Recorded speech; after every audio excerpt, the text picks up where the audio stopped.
Hello, Rockstars! Gargudon here, and welcome to episode 3 of the new Gunslingers and Street Racers podcast here on GTABase. Today, we're going to be focusing on potential story expansions for Red Dead Redemption 2. Joining me, I have got fellow member of the GTABase team, Jasmine Butler, with me. Now, just before we get started, tell the audience a little bit about yourself and what kind of stuff you do here on GTABase.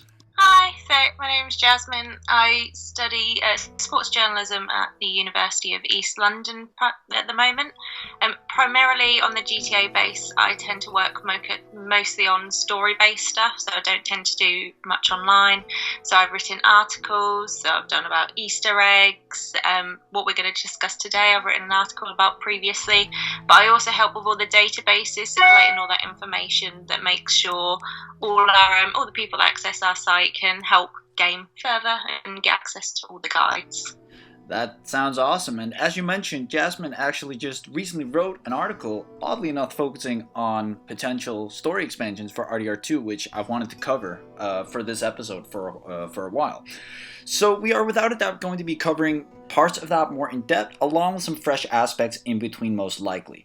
Now, with all intros and such out of the way, let's dive into this. So, the first thing I would like us to cover is, what would you like to see a potential story expansion for RDR2 consist of? One set before, during, or after the main story, or one set in an alternate reality, and who would you like to be the protagonist of it? So, from my article, my favourite one I wrote was being able to see the whole of Red Dead 2 from Micah's point of view. So obviously, as we slowly go through the game, we notice that there is a rat. There's someone out to get them, but it's a bit hard piecing it all together. And we don't actually find out until chapter 6. I want to say it's brave of you to even consider that, because I have a feeling most of the fan base don't want to play as Micah, including myself. He's so disgusting. but I will give you, I like the idea, you know. Kind of digging deeper into who was he, like, was he in, because sure, Milton says that they picked him up from Guarma and then he started snitching there, but I believe it goes way back. Like, I believe he's been an undercover agent forever or something, and his mission was to, like, infiltrate the Vanderland gang and dissolve it from within, you know? Yeah. Because Dutch always talks about that he's only been with them for the last year or 6 months or so. And that's just sad, considering that, you know, Dutch starts listening to him more than, you know, Arthur, who's like a brother to him. He's known him for like 20 years or something. All his life, pretty much. So I will give you, even though I don't think many people want to play as Micah, that it could be fun to kind of dive into his backstory and why did he want to infiltrate the Vanderland gang?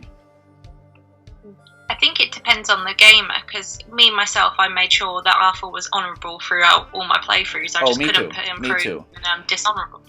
But you're going to have those people that would have put Arthur through as dishonourable, so they might enjoy then seeing what was going on through Micah's mind. You know, was he just misguided? Was he, you know, there was the rumours that the reason why Dutch started to go a little bit crazy was that because he hit his head while all the gang were trying to run away from Saint Denis. So did something happen to Micah that made him the way he is? So it's not just the seeing why he infiltrated the gang. We don't know much about he is how he is. Yeah, we don't know much about Micah, but I remember it as if there is a letter you can read that to his like brother or father or something who's like disowned him or something. He's obviously not had an easier life. None of them. There's a whole gang have had the easiest of lives because they've had to run through the whole of the duration of Red Dead 2. But it's just, you know, it's good to, we already play as either a goodie or a baddie, maybe to see the chaotic baddie, to see how really he wanted to pull it apart. Yeah, I guess just to kind of overall with this Micah aspect, it could be fun in one way or another to dive more into his character, his backstory, like what was his motivation, like does he have a traumatized past or something? But I would like to see that pulled off without having to play as him. Especially, as you said, for the honorable players. Sure, the dishonorable players may have a better time, but like us people who prefer to keep it honorable might not like it, if you know what I mean. But it's still an interesting idea. I will definitely give you that. But I think in terms of, other protagonists, I think one of the, as you also covered in your article, one of the ideal options would be Sadie and or Charles. Wouldn't you agree? Yes, definitely. Definitely. And what was it? You mentioned that you would like to see Sadie's adventure after the main game, possibly in South America? Yeah, so in the final mission American of the Venom. game. Yeah, she mentions that maybe she would go south, Charles would go north. And we never really know what happened, to them afterwards. No. So I think, don't we see, is it Charles that we see at the wedding of... It's both of them. Names? Both of them sticked around for John and Abigail's wedding. They stayed at Beecher's Hope for a little bit, and then, they went each their way. Yeah, but then after that, we never see them again, obviously, including in the very first Red Dead. They're not even mentioned. Not even mentioned. But I like to imagine, they settled down, had the happy life that, they always wanted. Yeah, I like to imagine that, but I think me personally, for let's say a Sadie DLC, I would rather like to see one set, between 1899 and 1907. Those 8 years between when Arthur's story ends and, we start playing as John. I would rather like to see that in a way, kind of Sadie becoming her own bounty hunter. She said she did bodyguard work and, started bounty hunting. And also her, kind of coming to terms with everything, her husband's death, the fall of the Vanderlyn gang, which she's been running with for, a few months. And maybe hunting down the last of the O'Driscolls and such, kind of her own revenge mission in a way, and her becoming herself, if you know what I mean. Yeah, so it's in never those fully 8 years. No, it's fully explained what Sadie's going to go off and do. So yeah, I totally agree with you. I did, after the article was published, I did see a few people that mentioned they'd like to see Sadie's story before she joined the gang, but before she just joined the gang, in theory, she was just someone's wife. So up in the cold mountains. Really be an interesting story. The only really would be if they just done a special mission, showing what really did happen, and what caused, Sadie's husband's demise. Like maybe it would probably be more, kind of, I don't know. It would be better to maybe focus on the husband's side more because he was the one that ultimately had the demise. But if anything, it just seems like it was a random attack on two ranches. It doesn't seem like it would be nothing coordinated. DLC. It was just the O'Driscolls going for a random target. But as Big Smoke would say, they picked the wrong house, fool. But I have an idea. Let's say it's one that was set between 1899 and 1907. I like to imagine that it would pick up where Arthur's story ended, if you know what I mean, because Sadie, Abigail, and Arthur, they part ways. Sadie takes Abigail to, what is it called? I think Copperhead Landing or something. And, they kind of wait around there. They think John's dead, but then suddenly John shows up, after having been saved. And then, there, John and Sadie, part ways for now. And then kind of her own adventure starts. That would be, it's just an idea I had. That could be like a cool beginning. Because the option is there. Yeah, because she does, obviously, when she then sees John again, she does describe what she has been doing all those years, but 8 years is a lot of time to fill, so I'm sure there might have been other stuff. She probably was hunting Micah all those years and couldn't find him. She was maybe hunting Dutch, all those other ones. You don't know whether if the Pinkertons picked her up at all, and obviously she's not going to tell John that. They might have picked her up and got her to do some dirty work, so you just don't really 100% know what she done all those years. But I would, if I could pick just one, expansion, I would definitely go for Sadie, because she's a fan favorite character, and I would love to see what she was up to in those 8 years between Arthur's death and the epilogue.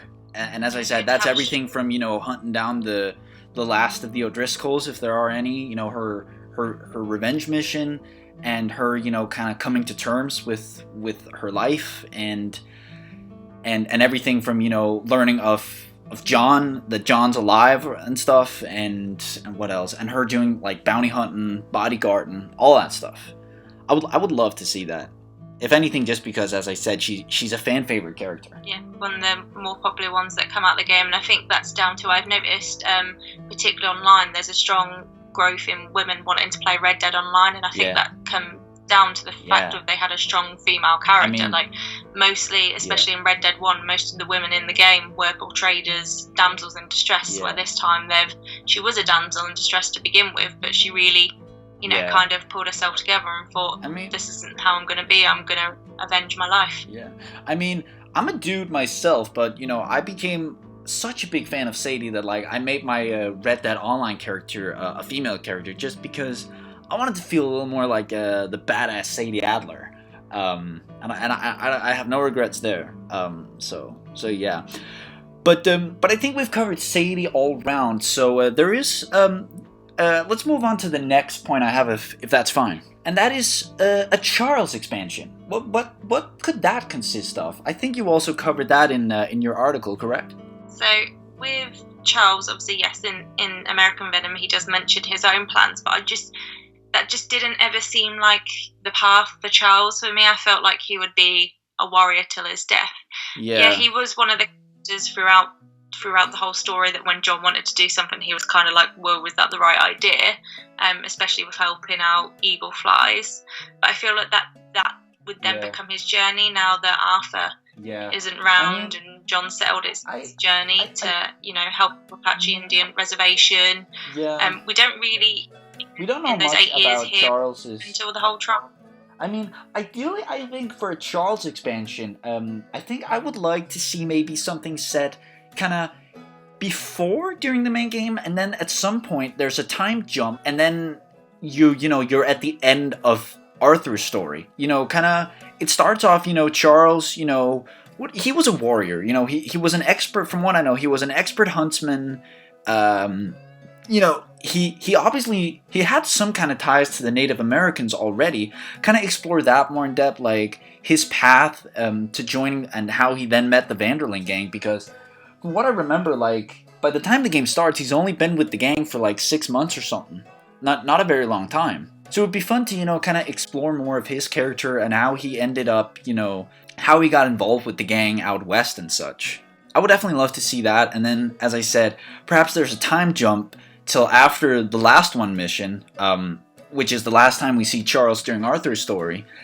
Him, helping the natives escape to Canada, and, him tragically learning of Arthur's death, and, as he said, he returned to bury him. I would... It's weird to say I would love to see that, because it's going to be so heartbreaking, but at the same time, I would love to see him, finding his friend, finding his dead friend, and burying him. Getting that closure for all the good that they done together. Him heading down north, finding him up on that Redemption Hill, as I call it, up north, at the north of the map, finding him, and I think I saw some pretty cool fan art at one point, like, it's nighttime, and, Charles with dead Arthur in his arms, mourning him. That would be, I want to say, tragically beautiful to see, in a cutscene.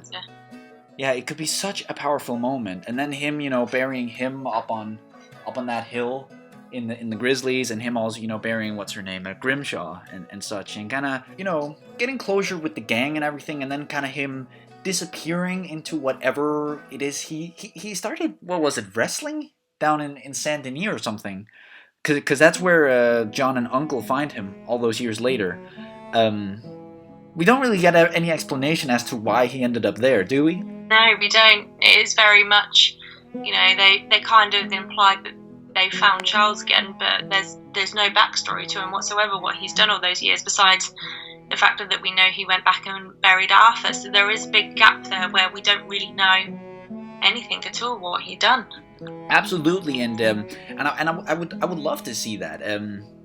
Kind of, as I said, ideally with Charles, kind of before the game, and then about before the main game starts. There's a time jump. The screen fades to black, and it says like 6 months later or something, and then we follow him between Arthur's story and the epilogue, kind of like my idea for the Sadie expansion, if it was. It reminds me, have you ever if not played, just heard of the Grand Theft Auto episodes from Liberty City expansion. They did like way back in 2009, 10. Oh, I did play both of them. It was Liberty City expansions, but I can't actually remember them. Besides, it was the Lost and Damned expansion and the Ballad of Gay Tony. I was just thinking, because both of those were set, during like before and during the main GTA 4 story, Nico's story. And, it was cool to see all three stories, kind of tied together. And I was just thinking, let's say we had both a Sadie and Charles expansion. It could be called something, not episodes from Liberty City, but something along like Tales from the West or something, kind of like a double expansion, kind of in the concept of EFLC. It would just be a perfect opportunity to do like a double expansion like that again, because I really like the EFLC expansion, and just the whole, as you can hear, like concept idea about it was pretty cool as well. Yeah, I enjoy that as well. Kind of, it carried on Nico's story without Nico being there, if that makes sense. So I feel like with Sadie and Charles, if you did focus on both of them, you're kind of carrying on Arthur's story without Arthur. Yeah, in a way, kind of exploring the epilogue a little bit more, the aftermath of that, and also Charles' story, because those are undoubtedly like the two fan favorite characters to come out of the gang that I think everyone wants to play as, that people have no grudges against, because other than it's in the Van der Linde gang, the only like ones you like genuinely like have full respect for would be obviously Arthur and John, and then Hosea too, I'd say, of like just, and then Sadie and Charles, of course, of just like, let's call them the fighters, because obviously there's those Mary Beth and Abigail as well, but they're not really, let's say, the ones doing all the work. Let's call it that. Yeah, no, Lenny's also one as well that I'd say is part Lenny! of the good, but I feel of course, don't forget Lenny.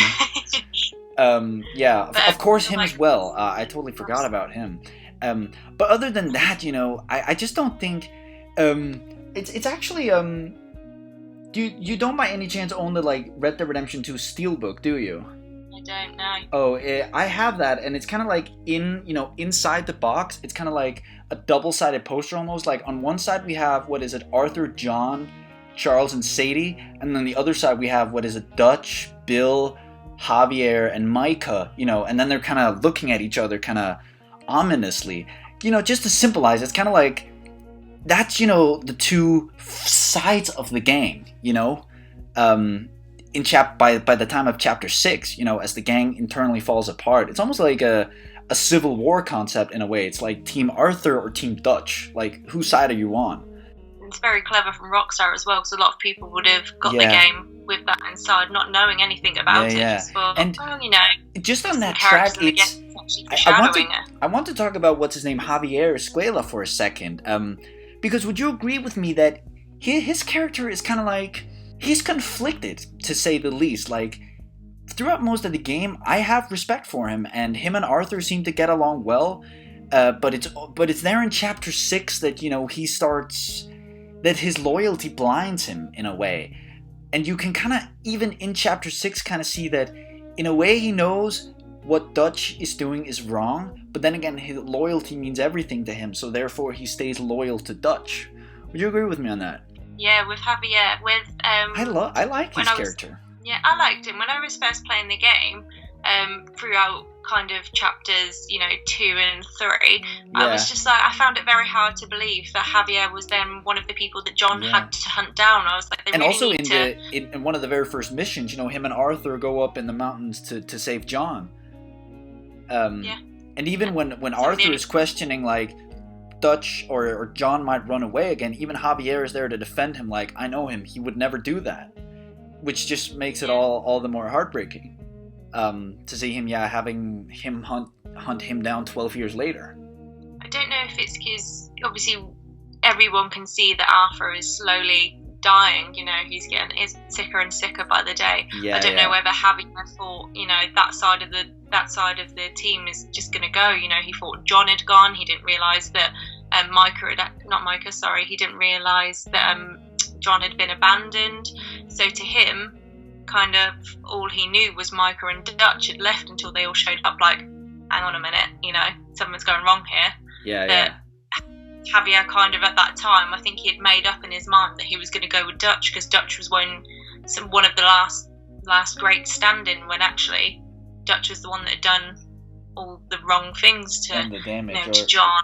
Or if anything, being like brainwashed by Micah into doing them. Yeah, I think it is all down to that he just wanted the gang to be together, and to him, Dutch was the gang. Yeah, I see what you mean, but that's what I like about Javier's character, is that he's conflicted, to say the least, and that throughout most of the game, especially during the first 4 chapters, and even some of Chapter 5, where everything starts going downhill for real, you have respect for him as a player, most likely, and him and Arthur get along well, and he seems reasonable as well, but is there in Chapter 6 that Javier just doesn't know what to do? I don't know if I want to say the same for Bill in a way. Bill was always kind of, should you call him the bully in the gang? Or not necessarily that, but he was kind of like the one that everybody kind of just pretended to like sometimes, Bill Williamson. Him and Arthur, they're kind of they have this sarcastic tone over for one another, and I think I saw some dialogue scenes that just in the camp during free roam, you can hear Bill saying to Micah or something, or Javier, I think Marston's the rat, which is, I don't know what to say about Bill. I think with Bill, he was the character that I think the story needed him to be. So he didn't interact too much with Arthur at all. Only when necessary. Only if, say, they were in a mission, but he didn't really, when you was walking around the camp, when you were off mission, Bill never really approached you. I think he did a few times, but it was all there is, meaningless. 1 or 2, companion activities you can do with him, rob stagecoaches or something during, the early on in the story. But other than that, nothing, no. Yeah, that was in, I think they were in Chapter 2, because in Chapter 3, I think it was mostly Sean. Well, I don't know. I know a lot of people had random ones through their playthroughs, but mostly for me, I think it was Bill earlier on. But in the later ones, it was Sean. So you kind of start, I think as it goes along, you start to see Bill kind of shifting away a bit earlier than probably Javier does. Yeah, definitely. And just in general, Javier has more likability to him, just overall. Yeah, even obviously during Red Dead 1, he wasn't even that bad in Red Dead 1. He was just kind of oh no, I know he's after me. Not like Bill was a bit of an antagonist, wasn't he? Really wanting to antagonize John in Red Dead 1. Bill had gone completely insane by 1911. But anyway, I think we're getting a bit off track here, maybe. But it's great points though. But where did we come from? I think we came from Tales from the West, a la Episodes from Liberty City concept. I'm not gonna say story expansions are likely, given how Rockstar are nowadays, but if it ever was, I think kind of something along the lines of that would be the most possible. Is mostly possible, like Charles and or Sadie, just because they're fan favorite characters. Oh yeah, definitely. I'd say they're definitely the two. Obviously, there's always the lingering idea that Undead Nightmare is going to come back, but I actually wanted to cover that next, Undead Nightmare 2 concept. I'm gonna go out on a limb here and say I've actually never gotten around to playing the original Undead Nightmare, which may be a mistake. Yeah, so it's obviously, I'm not going to mention no spoilers then if you haven't played it before. I know a little bit about it, something about the end and you're a zombie. And I don't know much about it, but I know a little bit. So don't hold back anything. It's all good. Also, with what is it? Is it Bigfoot? You have the chance to kill? Yes, you do, and it's the way that Bigfoot asks to be killed is very similar to the 100% mission where you meet the in GTA 5. Yeah, with Franklin. Shoot me, human. I'm the last of my kind. And then he finds out it's just some motherfucker in a mask, and that crazy hunter, and I remember that mission. But you say it's kind of like that in Undead Nightmare? Yeah, it's very similar of the dialogue. So in Undead Nightmare, it's kind of like, oh, I'm the last left, Yeah. You might I saw some different gaming channels on YouTube in a video called like the 7 hardest choices in gaming, and that made like the top or something. Like deciding to if you're gonna kill or spare Bigfoot, because isn't it something that like if you kill him the plague goes away, but then again he's the last of his kind, and then you're standing there with a moral choice. Yeah, it's definitely moral, because it's its own like kind of stranger mission, so it's not anything to do with the story of Undead Nightmare, but it is a very big moral choice. Nothing comes out of it regardless of what you do. It's whether you want to hang on your conscience that you've gone and killed all the remaining. I think they've mostly called them Sasquatches in the game. Yeah, but it's a good little side mission, and it's good how the dialogue kind of links it to another mission from another Rockstar universe. Yeah, I mean, as you can hear, I didn't play the original Undead Nightmare, so you're gonna have to be the expert here. But other than that, like Undead Nightmare, there's about 10 extra story missions. That's typical for story expansions. They're always very short compared to the main game. And then you said there's strangers missions and such. And then there's hordes of zombies everywhere and unicorns and stuff, from what I know. But other than that, like, what would you say are some of the like best qualities of that? Like, is there much else to do than those things I mentioned? So, to me, it's a bit more of a kind of, like how Hyrule Warriors works for Zelda. So it reminds me a bit of that. So you've got like the main towns are overrun with zombies, and you have to go and rid them of zombies. I think I've read about that. Yeah, I definitely heard about that. Still open world. You can still go around the world as much as you pleasure, but obviously there's not many people, so if you're going around, there's a very high chance that you're going to get attacked with zombies. So it's very much like the more you can keep moving, the better. And it's very, very down to the book to how zombies are. So they're quite slow. They're not really fast attacking. Fire seems to be the best thing to get rid of them. But it's quite clever because it's non-canon at all. It's this kind of alternate reality. Yeah, that's the best way of putting it. So the whole thing is Seth, who we meet in the first game, he's gone and stolen an artifact from where it's supposed to be, which then sets zombie apocalypse on the world. So it's more of, while you're trying to defeat all these zombies, you're trying to make Seth put this artifact back. Oh, right. Yeah, I can hear, that the original game is backwards compatible for Xbox One and such, so, I'm probably going to have to get around playing Undead Nightmare sometime in the new year. I can hear it. It sounds awesome. But I think from what I can hear, like, the original Undead Nightmare, it has content, provides some good hours of fun, but it's not that it's like the most ambitious thing ever. So my question is really, would an Undead Nightmare 2 work? Also considering, how big the map is. Like, if it's just riding around the map, the huge post-apocalyptic map with just hordes of zombies, like, would it become too big and too pointless, if you know what I mean? My 2 thoughts for it would be, if they did bring zombies, it would probably be a Red Dead Online thing. Or 2, they keep it towards kind of the northeast of the map, so in Roanoke Ridge. Oh, yeah. So with already up there, you've got the Murphy Brood, so I was thinking it could just be like the Murphy Brood on steroids, or have it out in tall trees with the Skinner brothers. So you've kind of got already 2 creepy gangs. What if one of those gangs has somehow set up a zombie apocalypse, and it's like zombies are another gang, if that makes sense? So they're not all around the map. You're not going to go all the way across to Armadillo and find them. It's going to be in like one area of the map. Yeah, I definitely see what you mean. I mean, I definitely believe if they pulled it off correctly, it could work. And it can also, I guess it could also be a fun way to, the gang, let's say the whole of the gang, to kind of unite for something bigger than themselves and kind of see them maybe get the happy ending they never got in the real world. You know what I mean? All of them are going to have to put their differences aside and just work together in order to survive this apocalypse, this zombie apocalypse. Maybe if people want happiness, Micah turns into a zombie and Arthur finally gets to kill him, so it'll be don't get me. universe. I'm sold. I just fell in love with that idea.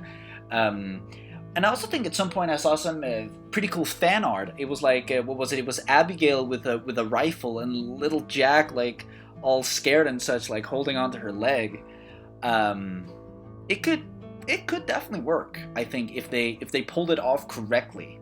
But then again, I definitely would prefer seeing an expansion of Sadie and or Charles' story. And then I think if they went in that route, one thing I'd say is don't be afraid to make it, longer, because as I said, it's pretty common for story expansions to only have like around 10 extra story missions. I think the episodes from Liberty City, they had around somewhere between 20 and 30 each, which still wasn't a lot. You could like complete it in I once completed the Lost and Damned in like one evening. I played for a few hours one evening, and then bam, I played a few hours the next morning, and I was done already. So, it wouldn't hurt to, try and make it like, let's say 40 missions or something. I mean, even the original Red Dead Redemption wasn't that long. It was only like 57 missions, if I remember correctly. Around there, maybe a little bit shorter, but they could easily do that if they wanted to. And because I think with those characters, there's a lot to tell, so they could easily fill it with a lot of missions. Which does make you think, is the next story download going to be? Is it going to be John's story afterwards? So there's been a lot of rumours of people saying that Rockstar are currently revamping the previous Red Dead, and you're going to finish the first game and lead on to the second. They're remastering it with like the with the Red Dead 2 graphics. There's been high rumours of it, so again, nothing's been confirmed, but there's been a lot of talk on things like Reddit and stuff like that. Like, why would you bring out the whole... In a way, I'd say I've heard people talk about that ever since the game came out, really, about 2 years ago now, that they should remaster the first game. But then again, wouldn't that feel a little weird, maybe? I mean, considering we have, like, the original map is expanded, but then suddenly you can't explore that area of it in a way, like everything past tall trees. Like, wouldn't that feel a bit off, maybe? It would slightly, because also as well I've noticed that there is differences between the two maps. So in the tall trees area, obviously around the rivers and stuff, separating like that from Big Valley, they had to kind of redo some areas, even if it breaks the continuity a little bit.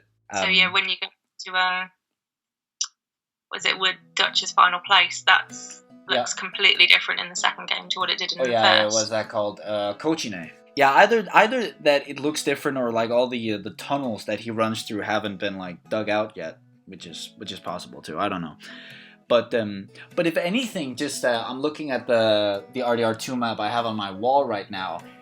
They could tie that into, let's say Sadie and or Charles story.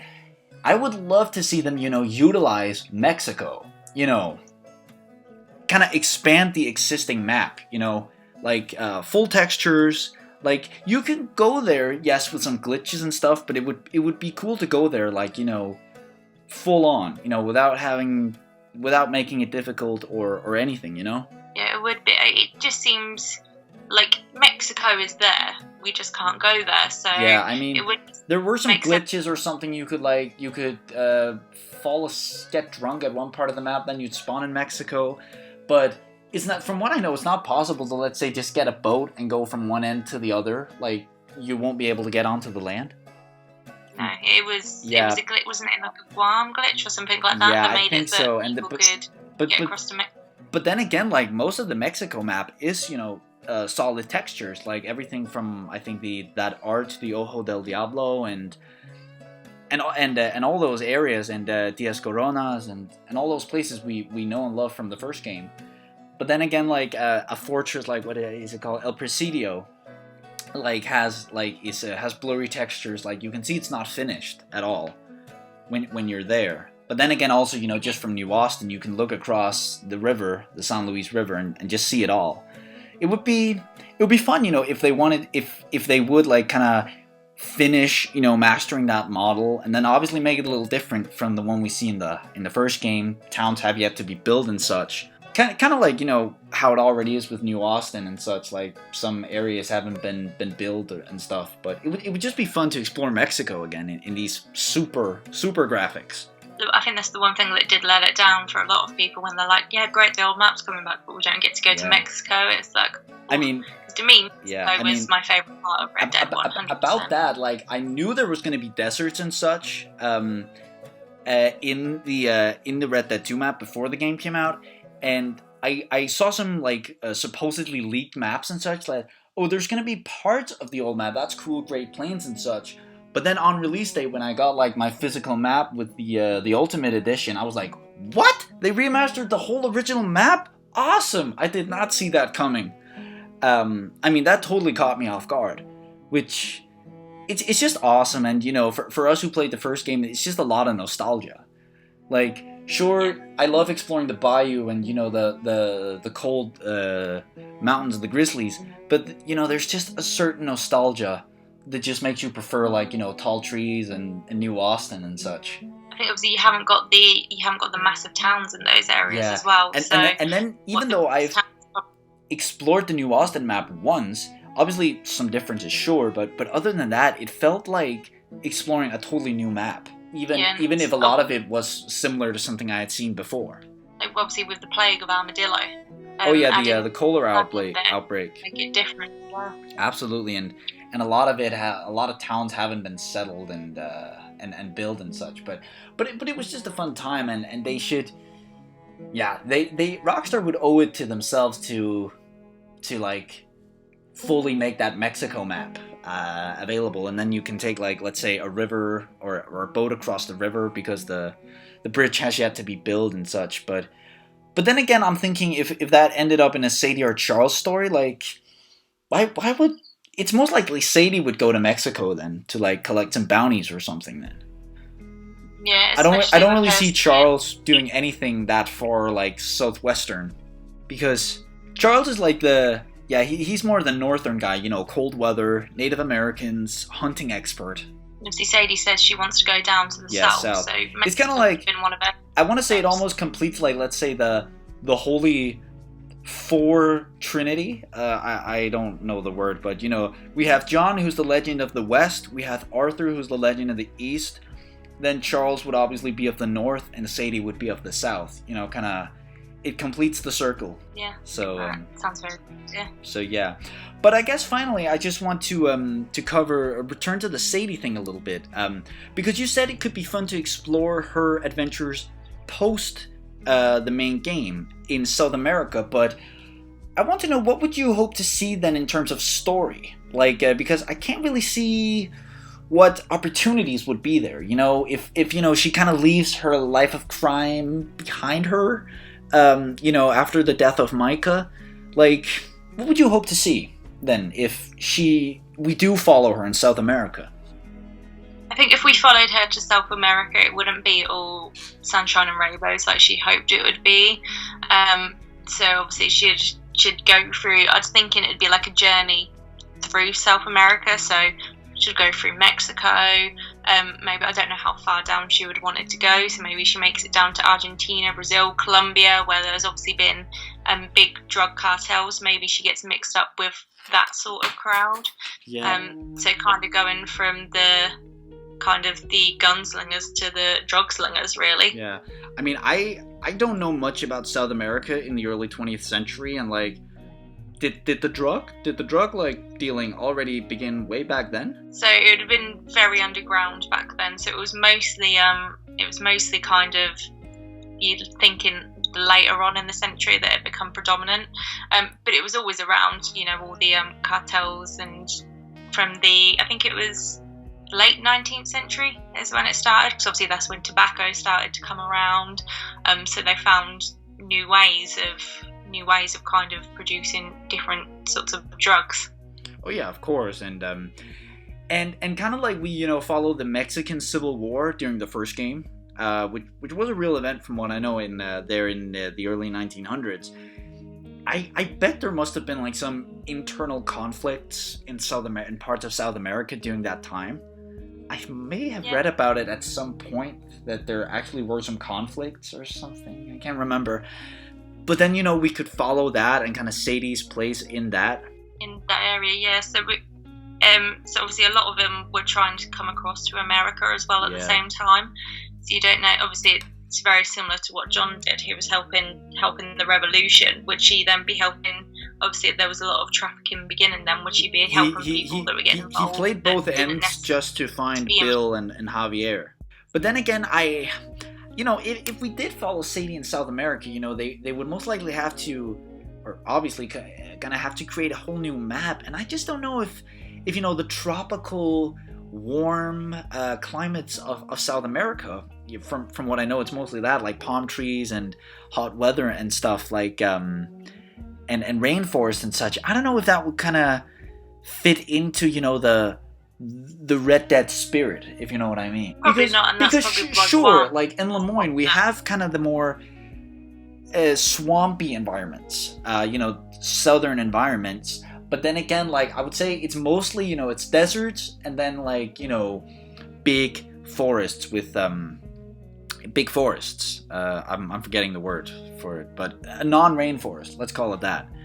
Like southwestern and northern landscapes. It's mostly that. So if anything, I would love to go more north with Charleston, up to Canada and towards the border. It's Canada. You might find yourself in things like the Rockies and stuff like that, which is, to me, I'm a bit of I love North America, so to me, seeing the Rockies in a game would just blow me away. Have you been to the Rockies? No, not yet. Okay. It's one of my pipe dreams. I went to myself last year, kind of there in the southwest, those Red Dead landscapes. Do you know Monument Valley in Navajo Nation? Yeah. Like those western rock formations you've seen every western whatsoever. It's the coolest place ever. But I'm definitely more attracted to those landscapes in a way. But then again, there are definitely a beautiful forest when I see one. Let's say it like that. All right, I think we've covered everything pretty all round. Do you have anything here in the end you would like to ask me? No, nothing to add. Okay then. I think we've covered everything then. Then I just want to thank everyone for watching and listening to episode 3 of Gunslingers and Street Racers, and I hope every single one of you enjoyed listening to us discuss this. To stay up to date on everything happening on GTABase and more things Rockstar, such as some virtual photography from GTA 5 and RDRII, links to our as well as my personal social media pages will be in the description below should you be interested in checking that out. And also be sure to check out Jasmine's recent article about this very topic that I mentioned in the beginning of the episode. You can also find a link to that down below. And finally, keep an eye out for more podcast episodes coming sooner or later here on GTABase. Finally, if anyone has feedback and or topic ideas for the podcast, feel more than free to share it in the comments section below. And finally, once again, thanks for watching and listening, everyone. Hope to see everyone for future episodes, and until those come out, stay safe and nonetheless keep the awesome community what it is. And finally, also thanks to Jasmine for joining me. I hope you had a fun time. I did. Thank you for having me. Absolutely. Anytime. And that sums it up for episode 3 of Gunslingers and Street Racers. Stay safe and active, everyone. See you later, Rockstars. Keep on rocking.